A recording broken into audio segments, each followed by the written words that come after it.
I like to spend the beginning of the new year on my channel looking back at my collecting from the previous year.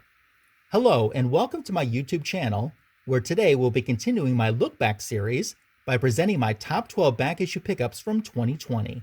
Thanks for joining me. There were only two rules in the criteria of establishing this list. Number 1, no AOKs.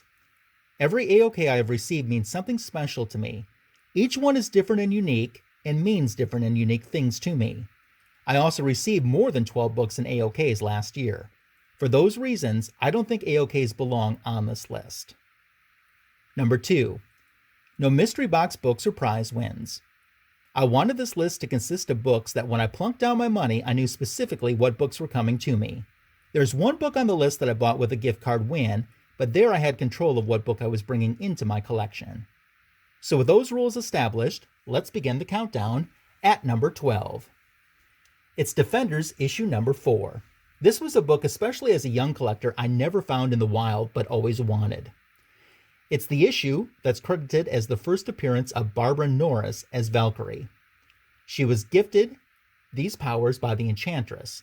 Now previously, Valkyrie had appeared in Avengers number 83, but it was the Enchantress disguised as Valkyrie, ironically looking completely identical to the Barbara Norris version.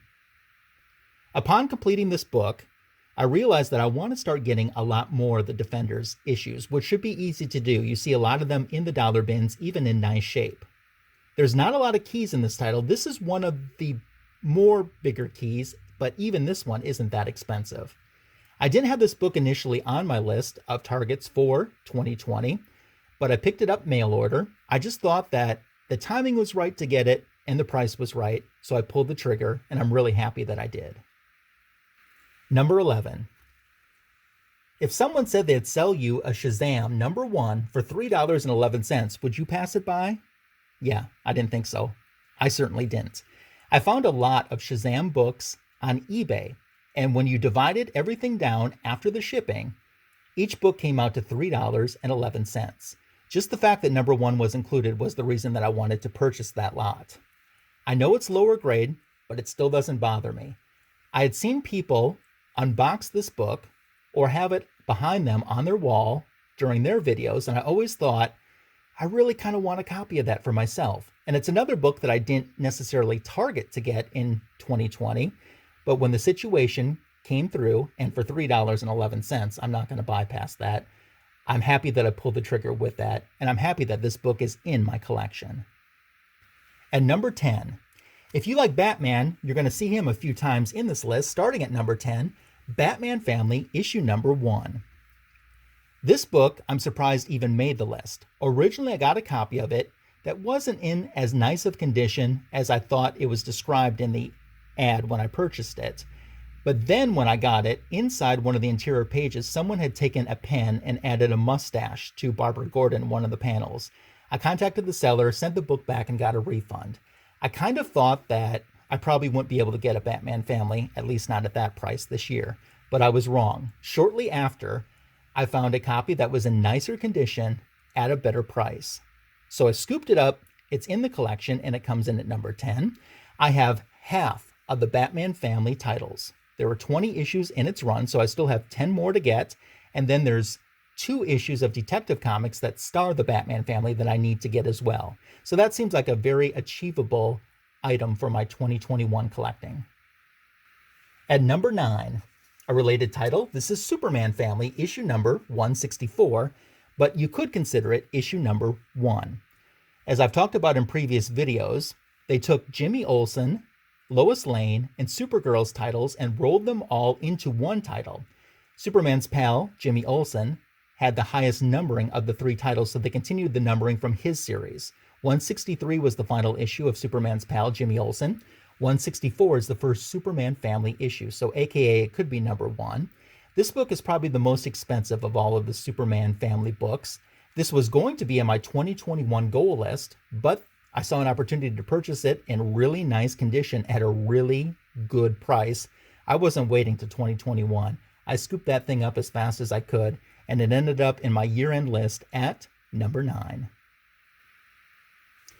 We're back to the Batman Family title of books with the all-new Batman, The Brave and the Bold, issue number 4. It checks in our list at number 8. Wonder Woman being a co-star on this. This is a book that you don't see in the wild very often. I was really happy to get a copy of it in really nice condition. I haven't seen a copy of this in this nice of condition at as good of a price steal that I got maybe all year long. I love this book. From the start to the finish, it just brings back great memories. Even looking at the cover, I think of how fun the story was. This is what comic books should be, enjoyable, and that's what it was.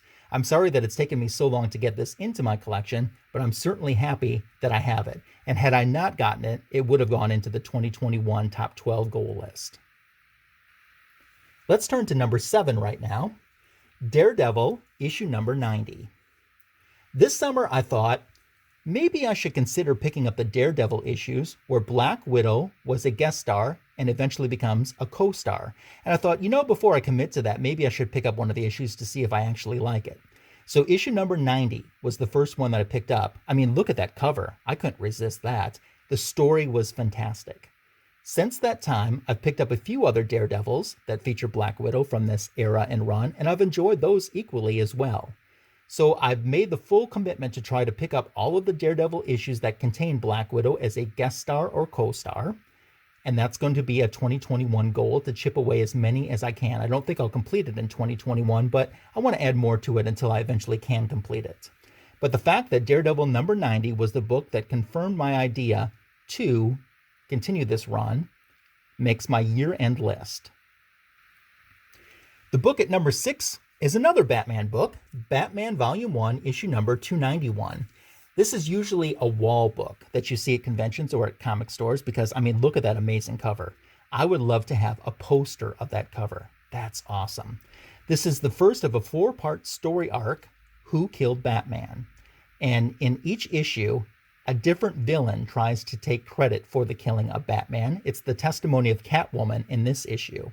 I do need to get the other 3 issues in this run. This was a fantastic read. Even though I knew how the story is going to end, and I mean the story arc, I should say, the 4-story arc is going to end, this still was a very compelling book. For a book this old to still be as engaging as it was is a testament to how well it's done. Not only is this cover fantastic, but the art and the story equally matches it. Usually this book is a lot more expensive than what I ended up paying for it. So I was very happy to get a nice little price break on it too, and excited that Batman 291 is finally in the personal collection and in the year-end collection checking in at number 6. We're starting out the top 5 of what remains. This is Superman and Wonder Woman, The Hidden Killer, the English version. The English version is actually more scarce than the foreign edition version. This is a promo comic book for landmine awareness. This book follows the traditional recipe that most awareness or promotional books follow, but it's very well done. The art is very good. This is a book that I didn't end up getting until right at the very end of 2020. I've been aware of this book since its release in the 90s, but usually when you would see it online, it was selling for $100+ every time. It wasn't until this year that I actually saw the prices really and significantly cool down on this book. I first picked up the foreign edition of this version, but decided I wanted to have the English version as well, especially since it's more rare. And I did pick it up. I was so happy with everything associated with this that it ended up on my year-end list. And yes, it does have the stickers included inside. We have 4 left before we get to number 1. Do you have an idea what book is going to be the top pickup for me this year? We'll find out if you're right soon. Right now, Giant Size Creatures, number 1. This is a book I've wanted for quite some time too, and the story was so well done. Not only well written, but the art was very enjoyable too. This is the issue that is the first appearance of Tigra, where the character, the cat, becomes Tigra. It's a book that I've wanted for quite some time, never really was in my price budget. It was also one that almost made my top 12 goal list of 2020 last year when I put that video out. And had I not picked it up this year, it definitely would have gone on the 2021 list because I've wanted this for quite some time. Another book that I've wanted for quite some time is the one that checks in at the number 3 position for the year-end countdown. It's Marvel Spotlight number 32. This is the first appearance of Spider-Woman. You have no idea how many times I've come close to pulling the trigger on this book, but either the price wasn't right or the condition wasn't right. There was a comic show that I went to one time that I almost just impulsed and just bought it, even though it was a much lower grade. And I'm happy now that I didn't. I'm happy that I held out. This was my birthday present to myself in 2020. I took some of my birthday money and bought this book. I'm happy with the condition that it's in. I'm happy to finally have this in my collection. I have all of these Spider-Woman Volume 1 comics. Now I have her first appearance, and I've checkmarked most of her guest appearances as well. I've just got to go through and finalize that list, which, by the way, Metarog did a nice video series earlier this year showcasing the early appearances of Spider-Woman and the covers of her Volume 1 run. I highly recommend those videos for you to check out. So I need to go back and just refresh from that list which ones I need to pick up, but I know there's not many that I need yet.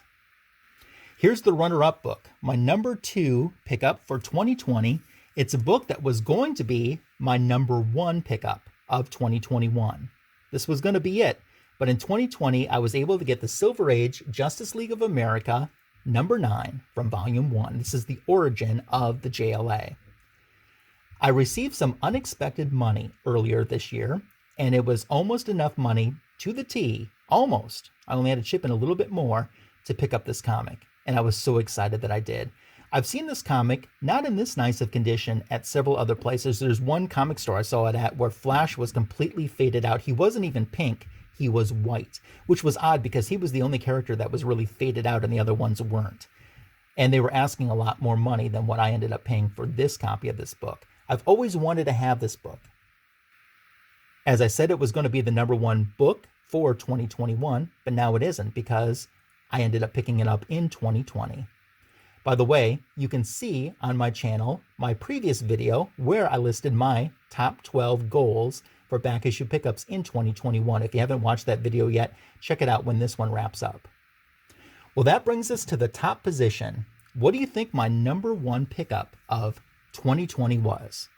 Any ideas? It's your final time to guess, because I'm going to reveal to you that that book is Sensation Comics number 82. It was my number 1 goal of 2020 to get a Sensation Comics. I ended up actually with 3. This was the very first one that I got from my collection that I bought. Usually you don't see Sensation Comics go as affordable as this copy ended up being. And I do know that it's in lower condition and a lower grade copy, and that's fine. It's complete, that's what counts. And the covers are attached. That also means something to me. But I received 2 other books, one as an AOK from Comic Food 2814, and the other as an AOK from Comic Books NYC. I can't believe that I own 1 Sensation comic, let alone 3 in 2020. It blows my mind. I've said many times, I've told stories about how as a little kid collector, I always thought if I got a Sensation Comics, that would mean that I was something. And, you know, I don't necessarily think that it means that I wasn't something when I didn't have one. But the fact that that was a goal I set as a little kid and I completed that in 2020 is something I'll always remember. Very excited to have this book into my collection. So that wraps up my annual list. I love the fact that I've been on YouTube long enough now to have an annual anything. If you would like this video, I would appreciate it. Please subscribe to my channel as well if you aren't already. I really appreciate each person who's shown support to my channel with a subscription, a like on my video, or by leaving a comment. Speaking of comments, feel free to leave one on this video.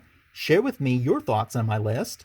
You can also share what your top 12 list was for 2020 with me as well. Coming soon on my channel, we'll continue to look back at 2020 with my year in slabs. We'll have more AOKs to share, prize wins, comic book edition videos, and hopefully soon a new series or 2 more sooner than later. Thank you again for your support. I couldn't do this without you, nor would I want to.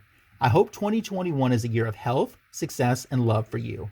Have a great rest of your day.